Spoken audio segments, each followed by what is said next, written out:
తరపున వెంకటేశ్వర స్వామి ప్రసాదం 1,00,000 లడ్డూలను రామజన్మభూమి తీర్థక్షేత్ర నిర్వాహకులకు అందజేసిన టీటీడీ చైర్మన్ భూమన కరుణాకర్ రెడ్డి. తర్వాత విహెచ్పి సేవకులతో భూమన కరుణాకర్ రెడ్డి మాట్లాడుతూ శ్రీరాముని సేవలో పాల్గొనడం తమ పూర్వజన్మ సుకృతమని, రేపు జరిగే శ్రీరాముని విగ్రహ ఆవిష్కరణలో పాల్గొనేందుకు వచ్చానని, ప్రజలందరూ సుఖ సంతోషాలతో ఉండాలని, ఆ శ్రీరాముని ఆశీస్సులు అందరికీ ఉండాలని భూమన కరుణాకర్ రెడ్డి అన్నారు. శ్రీ మహావిష్ణువే స్వయంభూగా వెంకటేశ్వర స్వామి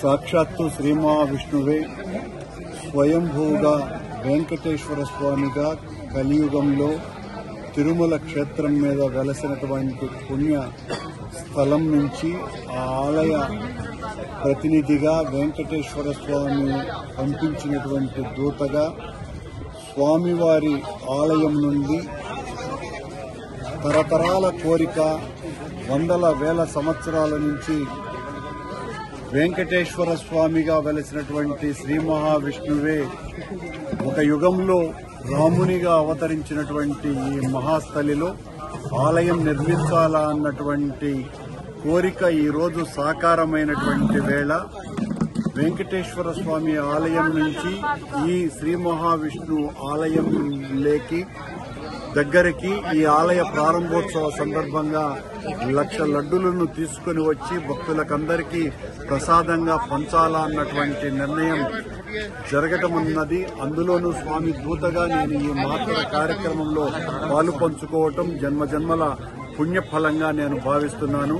శ్రీ మహావిష్ణువు అయినటువంటి వెంకటేశ్వర స్వామి, శ్రీ మహావిష్ణువు అయినటువంటి శ్రీరాముడు వీళ్ళిద్దరూ ఒక్కటే కనుక రామాలయ నిర్మాణానికి సహకరించినటువంటి ప్రతి ఒక్కరికి, రామాలయ ప్రారంభోత్సవానికి వస్తున్నటువంటి ప్రతి ఒక్కరికి శ్రీ వెంకటేశ్వర స్వామి తరఫున ఆయన శుభ ఆశీస్సులు, ప్రేమ, కరుణ, కటాక్షాలు అందరికీ ఉండాలని, శ్రీ రామాలయం పెద్ద ఎత్తున విరాజిల్లాలని మనస్ఫూర్తిగా కోరుకుంటున్నాను. భారతదేశ చరిత్రలో అత్యంత అద్వితీయమైన, అద్భుతమైన, చిరస్మరణీయమైన ఘట్టం ఇవాళ అయోధ్యలో ఆవిష్కృతమైంది.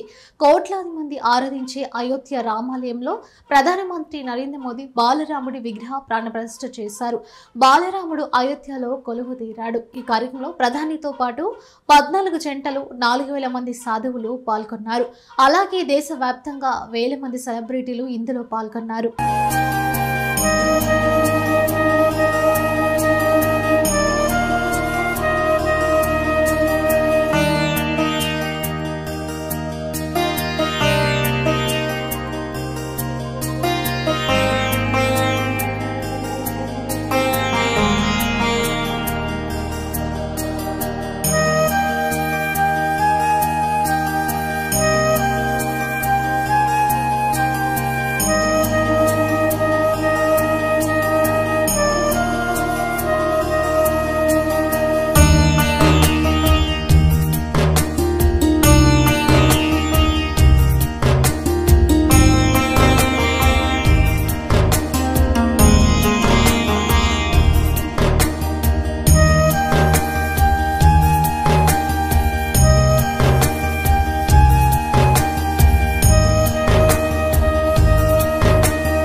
షర్మిల కాదు, ఎవరొచ్చినా వైఎస్ఆర్సీపీదే గెలుపు అని వైవి సుబ్బారెడ్డి అన్నారు.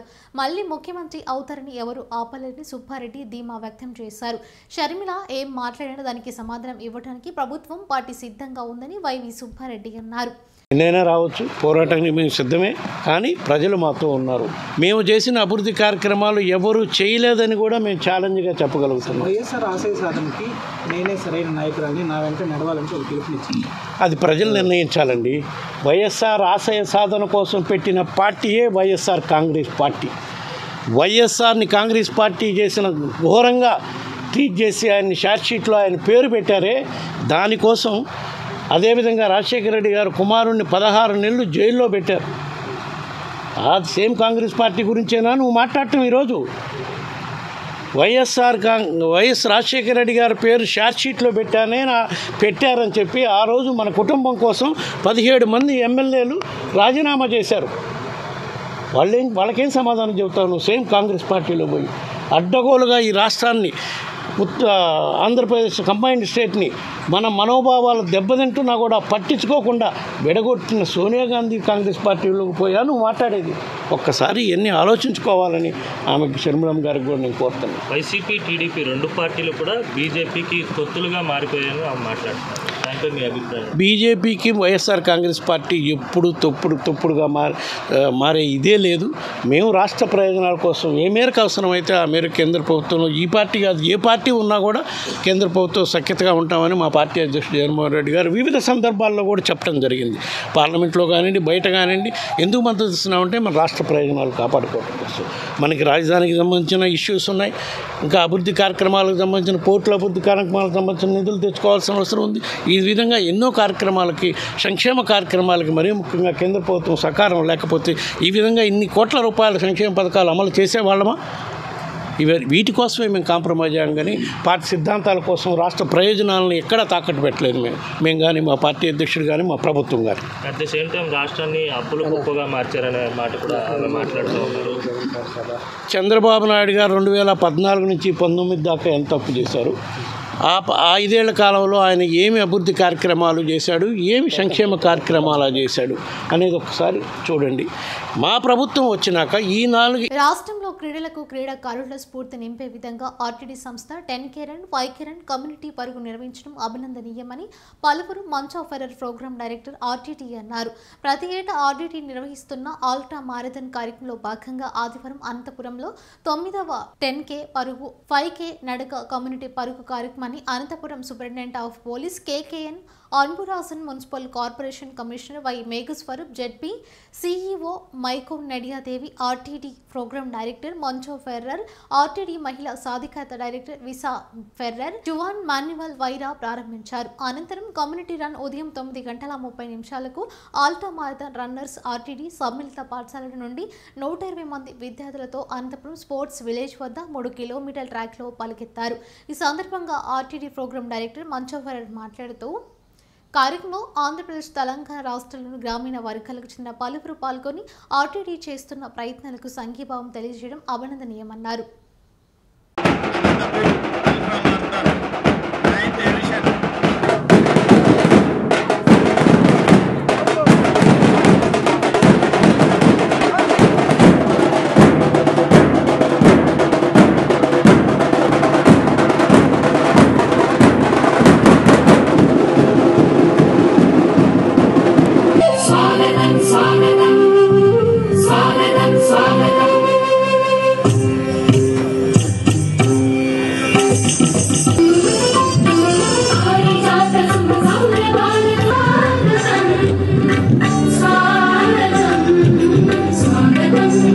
గెస్ట్ ఆఫ్ హానర్ గౌరవనీయులు శ్రీమతి విశా ఫెర్రర్ గారిని, డైరెక్టర్ ఆర్టీడీ ఉమెన్ ఎంపవర్మెంట్ గారు. Y esta semana estamos encantados de teneros todos aquí y muchas gracias por vuestra confianza y vuestras acciones para estar con la Fundación Vicente Ferrer.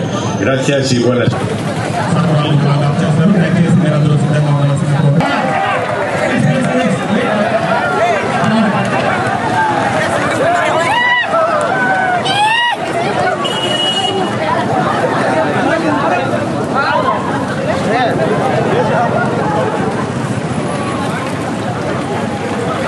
Walkers అందరూ కూడా దయచేసి ఈ starting point దగ్గరికి రావాల్సిందిగా విజ్ఞప్తి చేస్తున్నాము.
So ఇది బేసిక్గా స్పీడ్ రన్ కాదు. సో దయచేసి మీ పార్ట్నర్స్తో చేయండి. Count down will start. 9, 8, 7. నా పేరు అనిల్ కుమార్. నేను ముద్దనాయనపల్లి నుంచి వచ్చాను. నేను గత 5 సంవత్సరాల నుంచి అల్ట్రా మారథాన్కి 10Kకి వస్తున్నాను. ఈసారి చాలా ఆడవాళ్ళు ఎక్కువ లేడీస్ పార్టిసిపేట్ చేయడం వల్ల చాలా మంది వచ్చారు. చాలా సంతోషంగా ఉంది. ఈ సంవత్సరం మాదిరి ఇంకా ప్రతిసారి ఇంకా ఎక్కువ స్ట్రెంత్ రావాలని కోరుకుంటాం.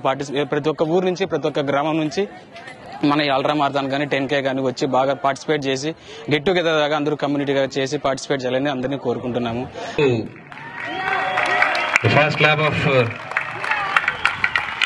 Community run is starting. So we'll ready, we'll reach అయ్యే ముందు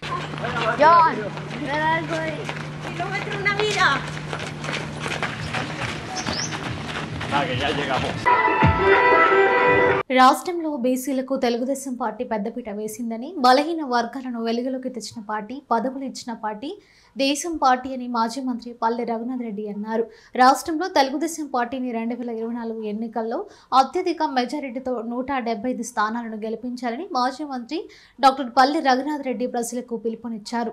శనివారం జైహో బీసీ కార్యక్రమంలో భాగంగా పుట్టపర్తిలోని టీడీపీ కార్యాలయంలో ఏర్పాటు చేసిన బీసీ జైహో సదస్సులో మాజీ మంత్రి పల్లె రఘునాథ్ రెడ్డి వైసీపీ పాలనపై తీవ్రస్థాయిలో విరుచుకుపడ్డారు. మాజీ మంత్రి పల్లెతో పాటు మాజీ ఎంపీ నిమ్మల కృష్ణప్ప, మాజీ ఎమ్మెల్సీ గుండు మాల తిప్పేస్వామి, టీడీపీ బీసీ జిల్లా నాయకులు అంబికా లక్ష్మీనారాయణ, బీసీసీఎల్ జిల్లా అధ్యక్షుడు కుంటిమంతి రంగయ్య, వాల్మీకి సాధికారత కమిటీ అధ్యక్షుడు బోయ రామాంజనేయులు, టీడీపీ కార్యదర్శి సామకోటి ఆదినారాయణ, టీడీపీ మండల కన్వీనర్ విజయ్ కుమార్, జనసేన నియోజకవర్గం నాయకుడు అబ్దుల్లా, టీడీపీ కన్వీనర్లు మైల్ శంకర్, శ్రీనివాసులు, రామకృష్ణ, మల్రెడ్డి, జయచంద్ర, గోపాల్ రెడ్డిలు పాల్గొన్నారు.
చూసుకొని రండి.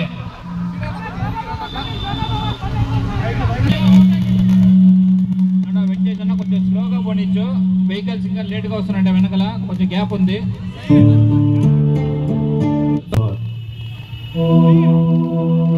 శ్రీ భగవాన్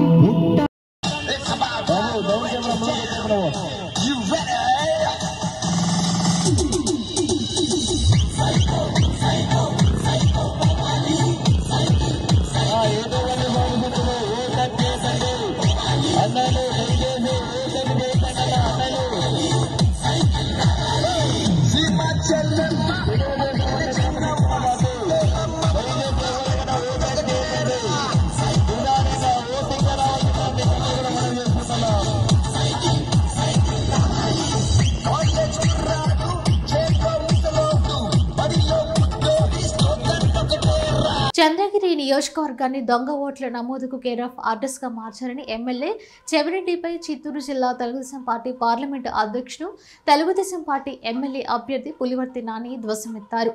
ఆదివారం దొంగ ఓట్ల నమోదుకు కారకులైన వారిపై చర్యలు తీసుకోవాలని పాకాల చంద్రగిరి పోలీసులకు ఆయన ఫిర్యాదు చేశారు.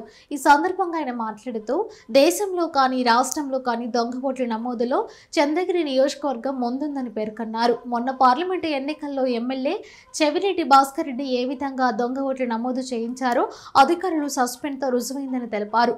అదేవిధంగా 6 మండలాల ఎంఆర్ఓలు, ఆర్టీఓ లాగిన్లు, ఏఈఆర్ఓలు, వీఆర్ఓలు లాగిన్లతో ప్రైవేటు వ్యక్తులను పెట్టి దొంగ ఓట్ల నమోదు చేయించారని ఆరోపించారు. దొంగ ఓట్ల వాడిపై సాక్ష్య ఆధారాలతో ఫిర్యాదు చేశామని చెప్పారు. వాటిపై చర్యలు తీసుకోవాల్సిన బాధ్యత అధికారులపై ఉందన్నారు.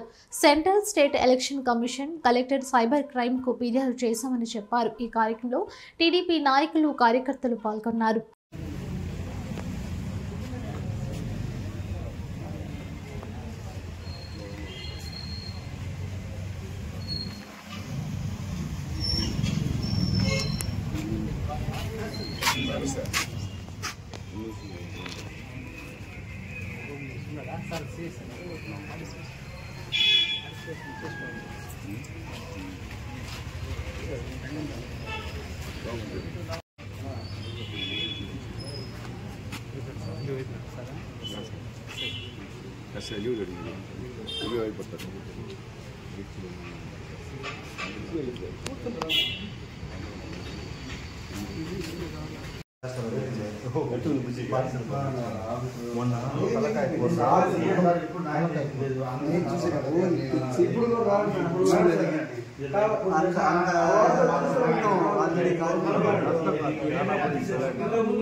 రండి ప్రతి ఒక్కరిని బొట్టు పెట్టి పిలవాలంటే కష్టం కదా. వద్దామా టౌన్ వాళ్ళు ఇంపార్టెంట్ మండల నాయకులు అందరూ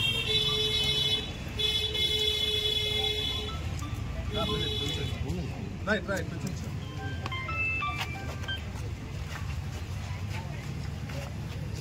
మాకు చదువుకోండి. నాకు సీరియస్